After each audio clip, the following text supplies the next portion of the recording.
everyone, my name's Grace, or you probably know me as Harmonious Trait on Instagram. Today I'm going to be going through a quick Blender tutorial, how you can render your Sims in the program Blender, which is like a 3D modeling program. I learned a little bit of this program in my graphic design schooling. However, I really hated it and I tried it with The Sims and I still don't feel like I know a lot, but for those of you that are at least wanting to get started in it or wanting to learn a little bit about it, I am going to show you as much as I know how to use it for The Sims, and yeah, we'll roll with it. So first, you're going to need to download 4 different things in order to even like set up for Blender. I will link all of these websites in the description, so you can just click on them and head there to download them. The first thing you're going to need is The Sims 4 Sim Ripper. Now, this is something where you can save your Sims to make them like Blender files. So you're just going to scroll down on this website. There's lots of ads, stuff like that. You're going to hit this download thing, and then you're going to download this version right here. So yeah, so Sim Ripper is going to help us download what we call days. I think I'm pronouncing that right. But they are files on how we can import our Sims into Blender. The next thing you're going to need is The Sims 4 Studio. Now, this looks like this. A lot of like pose makers, actually like all pose makers make this. If you're like making something for The Sims for like CC, this is what you use. Now we're going to use The Sims 4 Studio to export our animations, which are like poses. So I don't really know how to make poses. I'm not a big pose maker. In fact, I've never done it. I kind of know how to do it, but I don't believe that I have the talent to do it. But basically we're going to import poses that have already been created and then export them as animations that we will then put into Blender.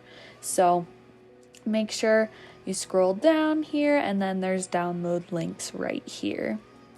Now we're going to need 2 different versions of Blender, and the only reason why we need 2 different versions is because, well, the later version runs better. However, The Sims 4 Studio doesn't run on the newer versions, but that is okay. So here is the download index for Blender 2.79. So for example, I downloaded this link right here, Blender 2.79 Windows 64 zip file, and that I'll bring my Finder window over. That I have like a Blender folder here. I have my 2 different versions of Blender here. So this is just the zip file on how like Blender works. So that is what I downloaded here. I downloaded this link. So whether you're on Mac or Windows, there's different versions here, but I recommend downloading these down here. And then the one that you're actually going to be using is Blender 2.9. And so then you can just click this link and you'll get something similar to the 2.79 version. So yeah, so you'll need to download those. Also, make sure to find a pose that you like. So I just went into the Sims 4 master list, pose master list, and I found this one by Simna, I think is how you pronounce that. But I think I'm going to use this pose right here for our Blender render today. So I'm just going to go to the link. So honestly, whatever pose that you want, this will work. Just make sure you have downloaded the package for it, because we will be needing that later. Okay, so I am in the Sims 4 game right now. I have just made an outfit for Brooke for our Blender render. Alpha hair I do think looks really good in Blender, but for today I'm just gonna do some Max's Match. I also dressed Connor for our render today. I think he looks really good. So just make sure that before you leave Create a Sim, when you're making their outfits, that you save them to your library. And don't mind all of Brooke and Connor's kids also in this, but I'm going to label this render. And just make sure it is in your library, and yeah, that's it. Okay, so first I want you guys to ignore the Blender versions that I expressed to you. I know I said 2.79 and 2.9. I will put different links for you. I was wrong. I have 2.7 and 2.93. I will put those correct links in the description for you. So I just wanted to reiterate that. But I'm not sure if the other ones work, but I want to give you guys the correct information of what I do. Anyways, so I currently have the Sim Ripper open, and first thing we're going to do is save our Sims for Blender. So this you're going to attach to your Sims 4 game, and your sim files are going to show up here. So under save game file, we're going to go to select, and here I'm in my Electronic Arts folder, the Sims 4 saves folder, and I am going to find the save where I have my days. So I believe that is this one. I think it is. Maybe it's this one. Okay, sorry. So I'm going to click my save, which I know where I saved that household with Brooke and Connor's outfits, and I'm going to hit open. And then basically we're going to filter to try to find the right Sims that we need. So they're not animal, they're not toddler or child or teen, they're young adults, so I'm going to click off of those. I do have 3 Brooke Baxters in this save file, so this might be a little bit of an adventure, but once I find her, we'll figure it out. It might take a while to load. Don't stress about it. See, mine is struggling right now, but it's just because we're doing big things here. Here I have Brooke, finally found the right outfit, and then we're going to have to do some changes over here to the right in order to save her properly. So right now I have this selected, solid and glass meshes and textures, and I can explain that later. I have these 2 checked. This is her everyday outfit, so if she shows up not with the right outfit, you can go under here, and here is all of the Sims outfits. And then make sure blend is checked, and colorize is checked. So I am now going to hit DAE or day. We're going to hit this, and it's going to load a little bit longer, and we need to find a good place to save this day. So I'll show you while that's loading. I have a Blender folder. I have like my 2 versions of Blender that I need. I have days, my poses, and then scenes, and that's kind of how I organize this. So this is where we are saving our Sims right now, and so I know it looks confusing right now, but I promise it doesn't look as intimidating in Blender to find your right file. But I am going to save Brooke's file in my days folder, and I will get back to you when it actually works. So finally I have this save menu popped up. Again, I'm going to go to my Blender folder, I'm going to go to my days folder, and I'm going to label this Brooke render, just so I know which one I am doing, and then I'm going to hit save. Make sure it is a .dae file.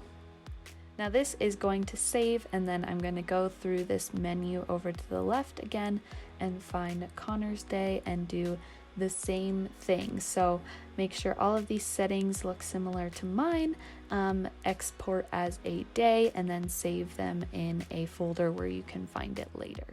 So now I have the Sims 4 Studio open. I have my creator name, Harmonious Trait, And remember earlier I said that we needed an older version of Blender in order to work Sims 4 Studio, and so we're going to set that up right now. You're going to go to the top left and go to Settings, and then you need a Blender path. So first I have my Sims 4 path, that's in your bin folder, the Sims 4 like 64-bit, that's what that is. And then here, like my Sims 4 documents, that's my like Electronic Arts, Sims 4, but the Blender path, you're going to click these 3 dots, and in my Blender folder, I have my older version of Blender right here, the 2.7, and you're going to hit that blender.exe file and open it. So that is my Blender path for the Sims 4 Studio, and that's really important, and I'm just going to save that. So if you tried to do a newer version of Blender for Sims 4 Studio, it will not work. So next we're going to export the poses that we downloaded. So I'm going to go to my projects, and we are going to open that package file that you downloaded for your poses. And then in here is where we're going to export them. See, we have like our little pictures, but you need to go up here. Instead of pose pack, we're going to hit clips, and this is where we're going to export our poses. So I really want to use, I think it's this pose. Yeah, I think so. So I'm going to click on 7. One is for the female rig and the other is for the male rig. So I'm going to be exporting both of those.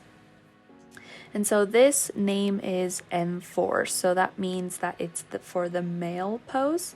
So I'm going to go to rig and I'm going to export it as an adult male, and make sure that you're exporting as a blend file. So I'm going to export, and then I like to save it in my Blender file. Go to poses. I have like a ton already downloaded here, but you can keep the name the same, but I always like to rename mine so I know who's doing what pose for my renders. So I'm gonna put actually I'm gonna name it Render Connor 1.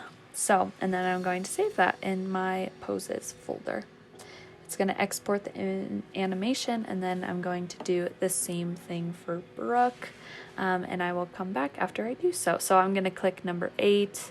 I'm going to change this to adult female. Actually, I'll just show you because it's way easier. But yeah, so number 8, that's the other part of the pose. Adult female, it's labeled F4, so I'm assuming it's for the female rig. I'm going to export, and then I'm going to label it something similar. So render Brooke 1. You can name it, organize it however you want, but that's just how I do it. So after that, we're going to go into Blender. I'll just go ahead and do that. So here we have the 2 poses we just exported. My days are in here, and next we're going to actually create a scene. But for your first time, you're just going to go into your newer version of Blender and click that exe file, and it's going to open like this. It looks so intimidating, I know.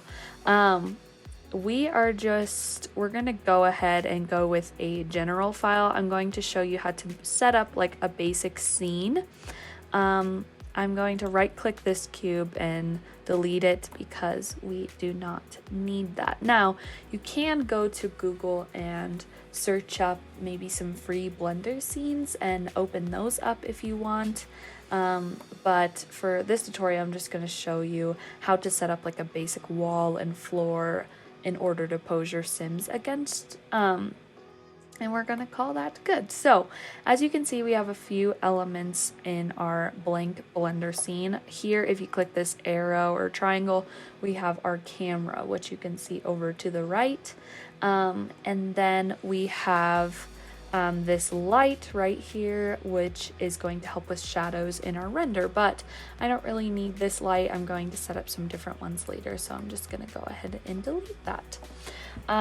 Yeah, so I'm going to go to add over here in the top left, and I am going to add mesh and then plane, and we're just gonna see that it's, if we scroll in, it's just this flat plane. This is going to be our floor, but I do want it to be a little bit bigger. So over here to our left, make sure you're in object mode. Over here to our left, we have, I'm gonna show you 3 tools that I find important. We have move, which here we have 3 axes. We have our Z here, this blue one. We have X and Y. So that's move. So if you want to move it, you can do that. We're going to do this with our Sims later. We have rotate, which we have our same 3 axes, and you can rotate the objects. And then we have scale, which is what we're going to use for this plane. So I want to make it a little bit wider, both directions, and that looks good to me. So I'm going to click on my plane. As you can see, it again, it's highlighted orange when I've selected it. I'm going to go to this red circle looking icon down here, which is our material properties, and I'm just going to click new. And one thing I really like to do with my floors is make them reflective. This is like a common trend, I feel like, with a lot of simmers or whatever doing this, and I think it's right here, surface. Instead of a principal BSDF, I am going to change it to a glossy BSDF, and that is what's going to make this surface reflective, I believe. So if we go, there's nothing on it right here, but once we have our Sims on it, we should be able to see their reflections.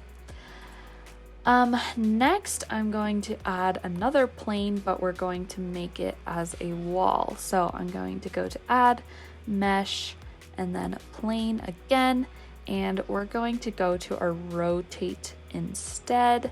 And I'm trying to think where, can't remember where we can manually set the rotation, but I'm wanting to bring it upward, so I'm going to take this green axis and rotate it up until, yeah, I find that it's pretty straight up and down. It's not super accurate, but that's not really needed. And then I'm going to go to my move tool. I'm going to move it upwards so it's like hitting the plane, and then I'm going to move it backwards so it's creating more of a room.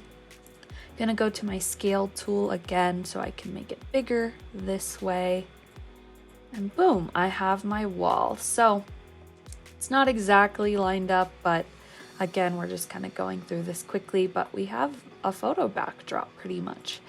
But let's say I want to make this a color. Again, I'm in my material properties.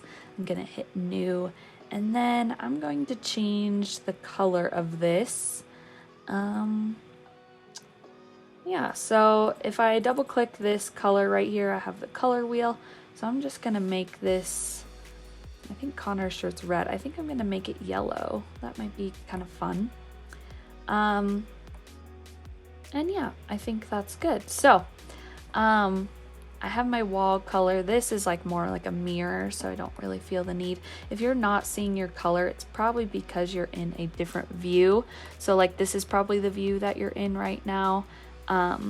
This is the viewport shading, but if you go into this shading, you can see your colors more. And then this last one is your actual render, but that might look a little bit different. So next thing I want to set up is actually my render properties. I kind of forgot to do that at first, but this is basically your camera settings. So right now it is at 1920 pixels by 1080, but I like to do a vertical landscape or a portrait landscape at times, so I think I'm gonna do like 2500, and you're gonna see my camera changing as I'm changing these numbers. So as you see, it just got like a lot wider. And then I'm going to change this to 2100, and it did not do. There we go. So now it's like that portrait look. And now I'm going to go to my camera settings, which are here, or my render settings. Now you want to change your render engine. So there's two that I know simmers do like. There's Eevee, which I find to be a little flatter. I don't find as much color dimension or color shading, but it is much quicker. So if your laptop's already struggling, Eevee might be the way to render, but I really like to render in what is called cycles, which does take a lot longer. Your render might take 20 minutes to fully render, but I do think the colors are better. I think the shadows are better, and that's just my take. The render sampling here is at 128. I'm gonna change to like 150 just because it makes me feel a little bit better, but again, it kind of just depends on your computer speed. You can leave it at 128, but I like to put mine at 150. Your pixels might be a little less pixely, I guess. So now I'm going to import my sim. So you're going to go to File, Import, and then Day. Remember, that's how we saved them in Sims Ripper. You're going to go to the folder where you saved them. So here's my Brooke render, and I want to import her.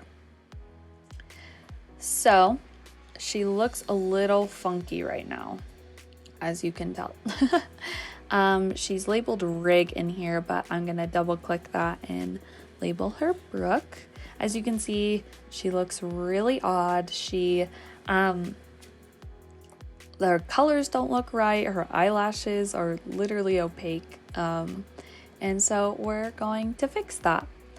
I am going to drop down on Brooke, and we have a few different things. We have her pose, we have her rig, and then we have two objects. We have regular Brooke, which is like her whole body, and then Brooke's glass, which, as you can see, her lace, her eyelashes, that's more of the alpha elements of her, which we are going to fix. So we're going to do the same thing for both objects. So I'm going to click the first one, and then we're going to open up a new window. So I already have one down here. I'm just going to drag it up, and over here it's in like the timeline or something, but we need to go here and we need to go to shader editor.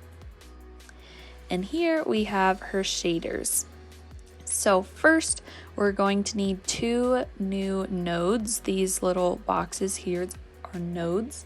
So I'm going to go to Add, we're going to go to Shader, and we're going to add a Mix Shader. Now this is going to be floating as you're moving your cursor around. And as you can see, this line, as I hover over it, it lights up. I'm going to click that line, and it's going to move in between there. And you can already see like her color is getting more to what we need. We're going to add another node, so Add, Shader, and we're going to add Transparent BSDF. And I like to hover that over my principled BSDF right here. So I'm down here in our specular, we have color, and I'm going to move color to specular, which is right here. As you can see, she's still changing. Her hair looks better already. Now we're going to take alpha. You're just clicking these little circles and dragging things. And we're going to move that to FAC right here in our mixed shader. Oh, and that does not look correct. So I'm gonna fix, not doing that. First, let's do the BSDF here and move it to shader. There, okay, boom, all right. And now do the alpha to FAC. There we go, okay, that's the order, my bad. She went black for a second. And then the last thing we wanna do, I know she has Max's Match hair, but we're going to do it for practice anyways. But we're going to go to our material properties, which is this red circle icon thing. We're going to scroll down to, I believe it's viewport display. Yeah, viewport display. And in our blend mode, instead of opaque, we're going to make that alpha hashed. I don't think it made a difference for this, but it will for the next one. I like to do it just for practice. So next we're going to click our next object and we are going to do the exact same thing. So this is her eyelashes, her lace, and the holes in her jeans. But again, we're going to add shader, mix shader, put it in between these two. Then add shader, transparent BSDF, put it above my principled BSDF. And then I'm going down to specular, moving color up to specular here. Then I'm moving BSDF down to this shader in our mix shader, moving alpha to FEC. Now, as you can see, the black is still there, but that is where this viewport display in our materials properties comes in handy. Blend mode, instead of opaque, we are doing alpha hashed, and boom, we have her eyelashes, we have the lace, and we have the holes in her jeans. So now Brooke's day is now complete. Now I'm going to file import Connor into this, and I'm going to do that exact same thing. He's going to have two objects. I'm going to go into my shader editor and I'm going to do all of that again with Connor, and I will be back when I have done so. So now I have Connor and Brooke, and both of their shades are now fixed and they are just in here. And now it is time to pose them. So here, over here in the hierarchy menu, I have Brooke, all of her objects and rigs, and I have Connor and all of her objects and rigs, or his objects and ribs. I'm gonna hit rig on Brooke, and as you can see, all of these orange dots are highlighted. I am going to right click on one of those dots, insert keyframe, and we're gonna do location, rotation, and scale. And this is how we are going to pose our Sims. And then I'm going to do the same thing for Connor. So click on his rig, right click on a orange dot, insert keyframe, location, rotation, scale. Awesome. And now in order to pose them, we have to import our poses as well. And what we're going to do is create them as action strips. So in order to do that, I need to go to File. We're going to, instead of like importing, we're going to do append here. I'm going to go to where I saved my poses for this. So going to go to render Brooke 1, append, and then here we're going to go to action because we're creating an action strip, and here is the name of the pose. So this, I like to check the set. So this is set 8 for the hand pop poses. And so Brooke is set 8, and I am going to append that. I'm going to do the same thing for Connor's poses, file, append, go down to where I saved my blend file for the pose, render Connor 1, append, action, he is set 7. Append, perfect. Now we're going to bring up that window again where we had our shader editor. But instead, we are going to go to non-linear animation. Again, just clicking that top left menu, linear animation. And here I have my two rigs. I have Brooke and her action, Connor and his action. I'm going to click on these push down actions here where they have no action at the moment. First, let's pose Connor since he is set 7. I'm going to click on this NLA track. I'm going to go over to in my hierarchy panel over here, click his rig so those orange dots are highlighted. I'm going to go to add in our nonlinear animation. I'm going to go to add. We're going to add an action strip, which is what we just made that pose. And then he is set 7 here. So I'm going to click set 7. As you can see, he just posed. Perfect. We're going to do the same thing for Brooke. So click that gray drop down under her rig, click on her rig in the hierarchy menu so those orange dots are selected. Go to add action strip, and she is set 8. So I'm going to click set 8 and look, they are posed. Perfect. So I'm going to move this down, and they are currently not where I really want them for this picture. So make sure you only have your 2 people selected, so I can basically just go like this and highlight them. I'm going to rotate them like so they are facing how I want them to. Awesome. And I also am noticing that my wall in the background is not big enough, so I'm going to go to my scale and I'm just going to scale that upwards. Perfect.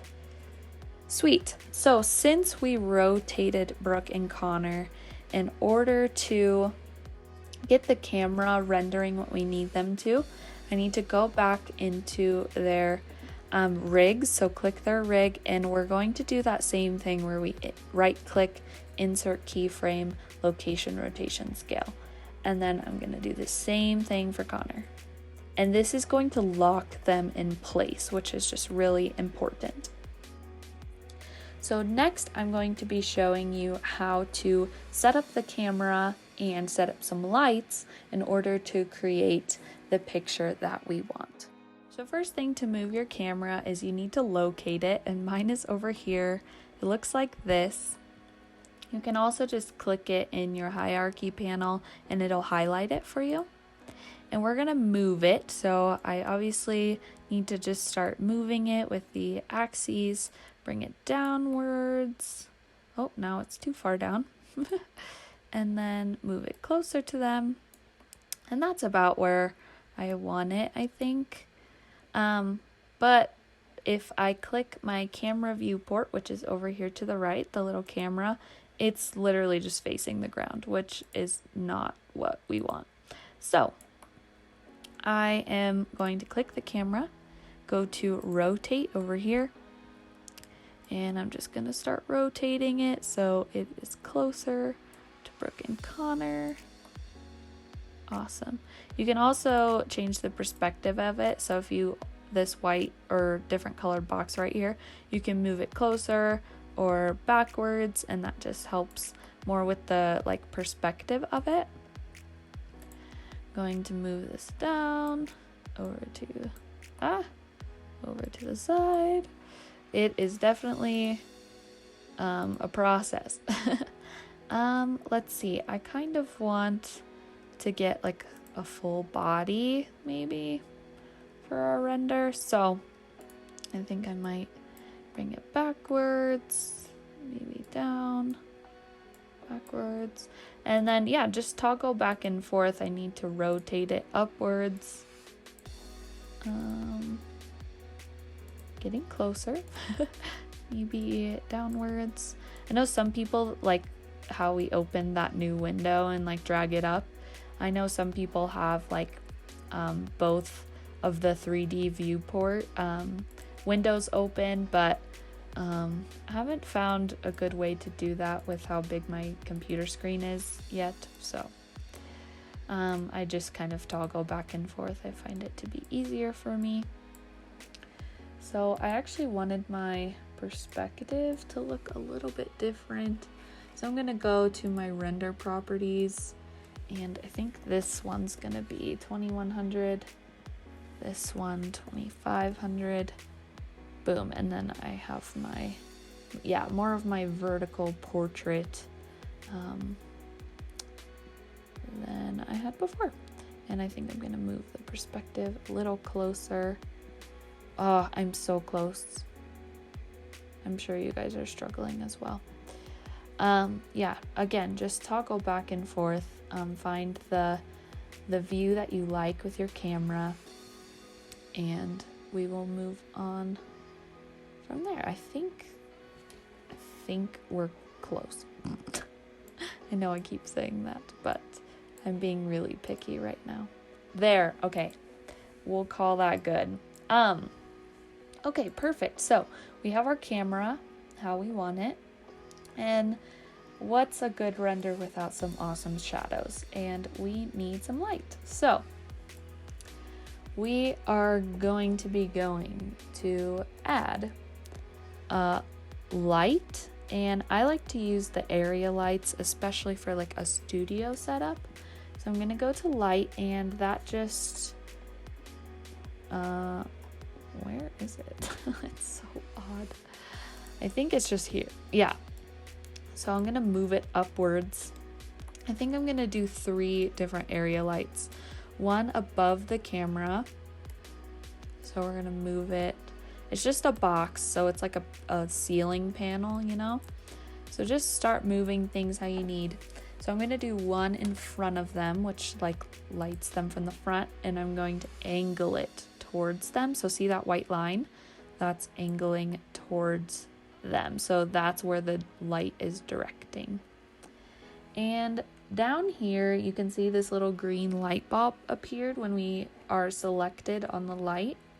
You're gonna go there, and we're gonna change the power. So I want, some light, but not a ton of light on them from the front. I think I'm gonna want a lot more light from the side, which is where we'll get like more dramatic shadows. So I'm going to change the power to about 100, and we might change that later, but we'll see how we like it. I'm then going to right click on this light, and I'm going to duplicate the object, and now we have another one. I am now going to move this over to this side, so just start moving it again, and I'm going to rotate it to get that white line pointed towards Brooke and Connor. Boom. I think that's pretty good. Actually, I do want it a little closer to them. Maybe downwards. Make sure, oh, that's not correct. Make sure that white line is pointing towards them. Perfect. Great. Okay. This is at 100 wattage. I think that's pretty good. I think I'm going to want most of my light coming over from the left. So again, I'm just going to right click this, and I'm going to copy and paste the object. Perfect. And I'm just going to rotate it so it is facing the other way, and then move it to the other side. Move around, make sure that the white line is pointed towards Brooke and Connor. And yeah, maybe get it. Oh, did not mean to do that. Always Control Z if it's doing something or not how you like it. Again, trying to rotate that white line to face Brooke and Connor, and I think that is pretty good. Now I want most of my light coming from this side, so I'm gonna go like 300 on the power wattage, and we'll see how we like that. Let's say, as you can see, the view is like pretty flat. We can't really tell what our light looks like, so you can hit that render, go into your camera view. As you can see, it's pretty bright. So I actually might, not a lot of shadows still. So this far light, I actually might take that. Wait. Okay, yeah. So just play with your wattage, see what you want. This one is now at 0 because I honestly don't think I need any light coming from there. This one is at 300. And I'm going to click on my camera viewport, and I'm going to check that. Yeah, so as you can see, we have a lot of light coming. You can kind of see the difference in colors. You can see down here there's shadow. We can see a little bit of a reflection of their feet. That's kind of that glossy material that we created earlier. And I think we are really close to rendering. I think what I'm gonna do is just go over my render properties again. I have the frame that I want. I make sure that you are in a PNG format. This is your output in your render properties. make sure you are in a PNG format. That's the type of image that's going to create. I like to go to RGB, and color depth I like to turn to 16. Can't really tell you what any of that means, but it is whatever. Make sure that you file and save before you render. I'm going to title this just render. And this is in my scenes folder and my Blender organization, and we're going to save that Blender file. So everything that we just created, you just saved. Just in case if you're rendering and it crashes, that nothing happens to it. I'm also going to turn my viewport into that grayscale because I find my computer runs, doesn't take as much for my computer to run on this scale. I'm just going to save it again just in case. And make sure we are in the cycles render engine. My render sampling is at 150. And then we're going to go to render. We're going to go to render image. And here it is, box by box, our image is going to start rendering. Mine believes that it's going to take about 8 minutes, so I'm going to let this sit, let it render, maybe fold some laundry, and I will come back when our image is fully rendered. Da da da da! We have our render. So that took a total of 10 minutes and 41 seconds for me. I'm also noticing the floor didn't quite work as far as like mirror goes, and I might have forgotten a step, so I'm so sorry. But if you look up on YouTube how to make a reflective surface in Blender, those will show you if you want like a mirror effect. We can see a little bit of like a reflection, but I might have missed a step, so that is my bad. But as you can see, our light is coming from the left, a little bit from the front, so we have those shadows. However, this isn't really the extent that I like to do for my render edit, so I'm actually going to show you guys a little bit of what I like to do in Photoshop to even enhance this even more. But to save it, you're going to go to Image, Save As, and then I'm just going to save it into my Downloads folder, and I'm just going to title it Render, Save As Image, and then I always check, so I'm checking in my Finder folder. Yep, have my render file. Perfect. And then you can hit the X and going to save once again and then exit out of Blender, and I will see you over in Photoshop. Okay, so I now have my render opened up in Photoshop, and there's a few different things that that I'm going to do. So I'm going to make my background a new layer. I'm going to copy it by hitting Command or Control J. And then I'm going to go up to select subject, and wait for it to load. And as you can see, Brooke and Connor are pretty well selected, so I'm going to call that good and come down here and hit layer mask. So now if I hide that background layer, only Brooke and Connor are there. And I'm going to do this because if I click the background layer, I can go to hue and saturation, and I just want to up that saturation, make that yellow a little brighter. Perfect. I'm also going to add a vignette, so I'm going to hit a new layer, and I'm just going to up my brush, lower the opacity. I know I'm going through this quickly, but I'm sure a lot of you know how to do a lot of this, so I'm just kind of explaining how I go about it. And I'm just going to darken the edges just so that Brooke and Connor stand out more in this render. And awesome. So I am going to lower the opacity a bit because I don't really like how it makes the yellow turn a bit gray, but I do like it when the edges are a little darker. So next I am going to just kind of go through like my regular Topaz Clean, make sure both the background image and my cutout are in Topaz Clean. So I'm going to go to Filter, Topaz Clean. In my Discord server, I did go through how to use Topaz Clean in my settings. I have my favorite settings saved as a preset here, and I'm just going to go ahead and click OK.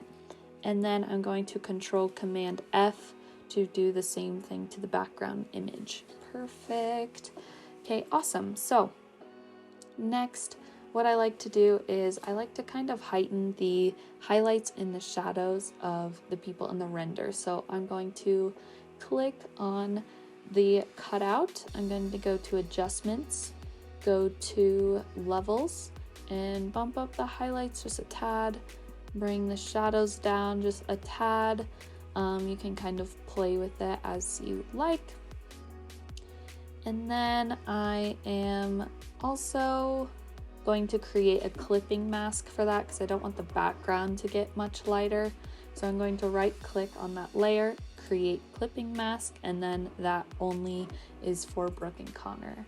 I actually want them to be a little more saturated too, so I'm going to create a new saturation hue adjustment, right click, create a clipping mask so it only applies to our cutout, and I'm just going to up that until I see the colors in their shirt are a little more vibrant, how I like. So as you can see, when you move the slider, it can change. Now I'm going to click on their cutout again, and as you can see, I want some of these edges to go away, and I can do that by going to my smudge tool over to the left.